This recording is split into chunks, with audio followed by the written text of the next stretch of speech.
Olá, continuamos com o módulo 1 do treinamento EAD Maker. Neste vídeo, vamos começar uma série de overviews sobre as principais ferramentas que a plataforma te permite. Vamos começar pelo menu Projeto, que contém algumas ferramentas que eu vou explicar agora. Para ter acesso a esse menu, basta você ir no Maker e escolher o menu Projeto.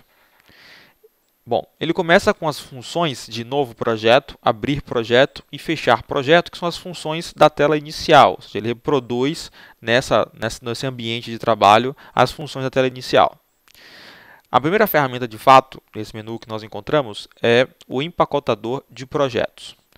Bom, e como é que funciona isso? Como nós vimos lá no vídeo de criação de projeto, eu expliquei que toda fonte da ferramenta, toda fonte do seu projeto, melhor dizendo, ele é armazenado na base principal do seu sistema, né? Ou seja, a conexão que você indicou como conexão, é onde vai estar as fontes da sua aplicação. Portanto, o nosso empacotador ele é um backup do banco de dados, e se é um backup do banco de dados, e se os fontes estão no banco de dados, portanto, é um backup da sua aplicação de forma geral. Porém, esse nosso backup ele contém uma interface para facilitar e para agilizar o restore dessa informação, desse backup em um servidor. Então, ele contempla uma interface, uma tela onde você vai indicar servidor, porta, usuário, senha e banco, e ele faz o restore nessa base de dados. Então, a diferença do nosso empacotador para um simples backup é que, além de fazer o backup, ele também já monta a interface para restore desse backup, facilitar, para agilizar esse processo. Inclusive, alguns dos nossos exemplos que vão junto com a instalação do Maker estão no formato MKR, que é justamente um formato gerado a partir do empacotador. Okay?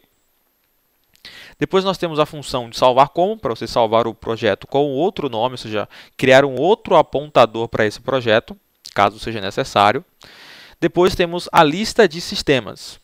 Isso levando em consideração aquilo que eu falei antes, que é possível, além de criar conexões adicionais em seu projeto, também é possível criar múltiplos projetos na mesma base de dados. Então, essa listagem é justamente você conseguir encontrar os projetos que fazem parte desse banco de dados.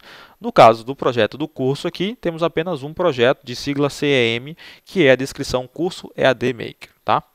Então, aqui você tem uma listagem desses projetos. Depois nós temos os botões de exportar e importar, né? As funções de importar e exportar. Como é que funciona? O Maker ele gera um formato próprio de arquivos de exportação e importação, chamado FRZ. Tá? Estejam atentos aí que vocês vão utilizar muito esse tipo de formato. Como é que ele funciona? Ele é um empacotador, ele é um formato, né, que pode englobar formulários, relatórios, fluxos, templates, dicionário de dados, estrutura de dados, tabelas de fato, funções, tarefas e tradução. Além disso, imagens em uso e os tipos de dados. Então, eu posso gerar um pacote de exportação escolhendo quais desses objetos eu quero que faça parte desse pacote. E aí eu consigo importar esse pacote em um outro projeto Maker. A grande vantagem com isso é que você tem uma abstração, de forma geral, em relação a banco de dados envolvidos. Tá? Então, por exemplo, se eu crio uma estrutura de um formulário cliente no Postgres, eu consigo pegar esse mesmo formulário, gerar um pacote de exportação, ou seja, gerar um FRZ desse formulário, e levar essa estrutura para um outro projeto em um banco, por exemplo, SQL Server. Eu consigo importar e ele vai criar o mesmo formulário na base SQL Server. Se eu exportar, por exemplo, a estrutura de dados, ele também vai importar a essa estrutura, vai se adaptar, logicamente, a estrutura para a base do SQL Server. A única ressalva aí é que se eu utilizar alguma função específica de banco de dados, por exemplo, usei no meu formulário, na minha regra, uma função específica que só existe no Postgres. Aí isso não haverá correção, um ajuste, porque não tem um equivalente do outro lado. Tá? Então, é mais ou menos esse o objetivo do exportar, você gerar um pacote de exportação. E a função de importar é o inverso. É você, a partir do pacote gerado, importar para um projeto. Então, aqui eu consigo exportar. E nesse botão eu consigo escolher, indicar um objeto e importar. Por exemplo, deixa eu pegar um exemplo aqui. Por exemplo, isso aqui. Peguei uma FRZ aleatória aqui e aí ele traz a estrutura dentro daquele FRZ que eu selecionei, ele indica para mim quais foram os objetos encontrados. Então esse FRZ que eu escolhi, ele tem apenas formulários, que é o campo que está aceso aqui, o único.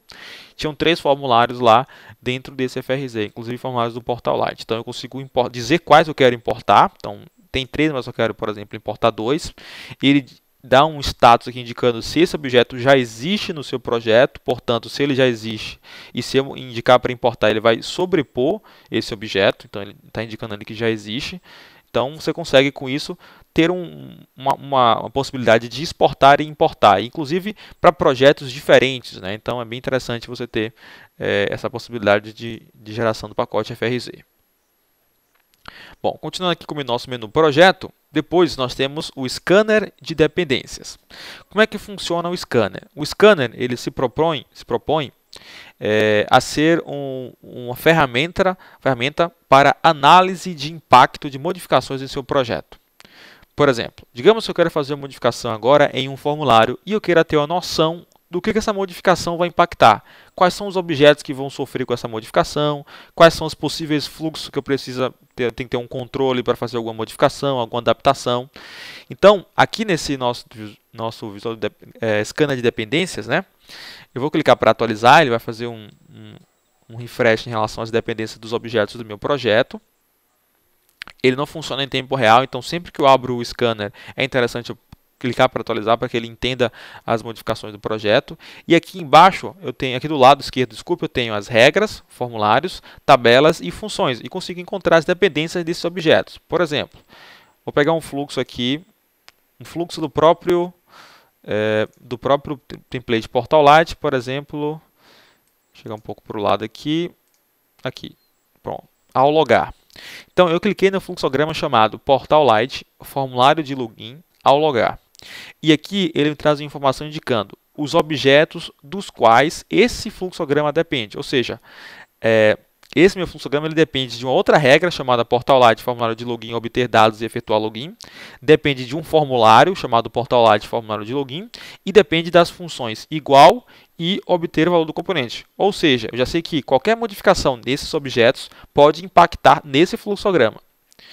E do lado direito, eu tenho uma outra caixa indicando os objetos que dependem desse fluxograma.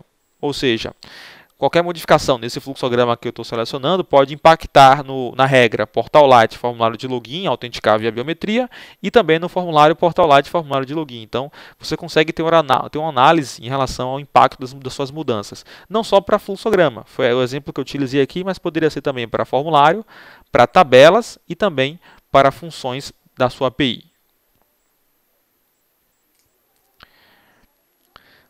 Depois nós temos o histórico de alterações do seu projeto. Isso é bem interessante porque todo o Maker, né, toda a ferramenta ela tem um controle de versionamento automático dos objetos do seu projeto. Então sempre que você faz uma modificação em um formulário, em uma regra ou em um relatório, ele grava de forma automática uma versão daquele objeto antes da sua modificação. Então, com isso, você tem um controle de versionamento e, com isso, surge o controle do histórico de alterações.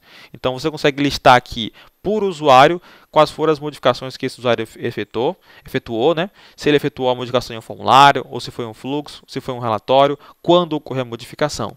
E o mais interessante é que você consegue combinar esse histórico com o versionamento do projeto, que vamos ver na próxima aula, dentro do menu utilitário, onde você consegue restaurar versões dos objetos. E depois nós temos a função de compartilhar formulários. Bom, seguindo aquela linha de que é possível criar múltiplos sistemas dentro da mesma base de dados, né, também o Maker tem uma premissa que todos os sistemas da mesma base de dados, eles de forma automática compartilham os fluxogramas. Ou seja, o fluxo que existe em um sistema A também vai existir no sistema B, desde que os sistemas estejam na mesma base de dados. Isso de forma natural. Porém, para formulários há uma separação. Eu posso ter um formulário chamado cliente dentro do sistema A e posso ter um outro formulário cliente com uma outra configuração dentro do sistema B. Então, você tem uma separação dos formulários em relação a qual sistema ele pertence. Então, de forma natural, os formulários não são compartilhados. Porém, você pode compartilhar, então, de forma específica os formulários que você quer que façam parte de múltiplos sistemas. Por exemplo, eu quero ter um RP que ele vai ser separado em módulos, vários módulos, porém a tela de login ela é unificada, ou seja, é uma única tela para todo o projeto.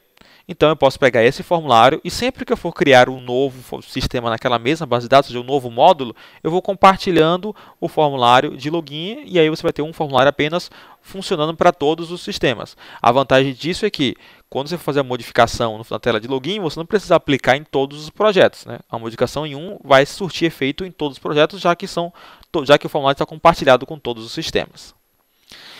E por último, no menu projeto, nós temos também a opção de exportar relatório para Jasper, onde você pode selecionar um relatório do seu sistema e transformar isso em um JXML, para você conseguir, por exemplo, abrir com o Jasper Studio. Isso é importante porque dentro do Maker nós temos a possibilidade de você construir o seu relatório e rodar o seu relatório a partir do nosso builder dentro do próprio Maker chamado Maker Reports. Porém, o nosso servidor de relatórios ele é feito para ser executado em ambiente Windows. Ele é um executável, assim como a instalação da ferramenta Maker. Portanto, você não vai conseguir instalar o servidor de relatórios de forma nativa no Linux. Logicamente, existem possibilidades de emular aplicações Windows dentro do Linux, mas de forma nativa não é um aplicativo feito para Linux. Então, a outra saída, além de emular um aplicativo Windows, é você utilizar o relatório em Jasper. Então, você pode transformar o seu relatório para Jasper e assim rodar em um ambiente Linux sem problemas. Ok? Então, esse foi o menu projeto. Vimos aqui todas as funções. Na próxima aula, veremos então as configurações das ferramentas do menu utilitários. Até lá!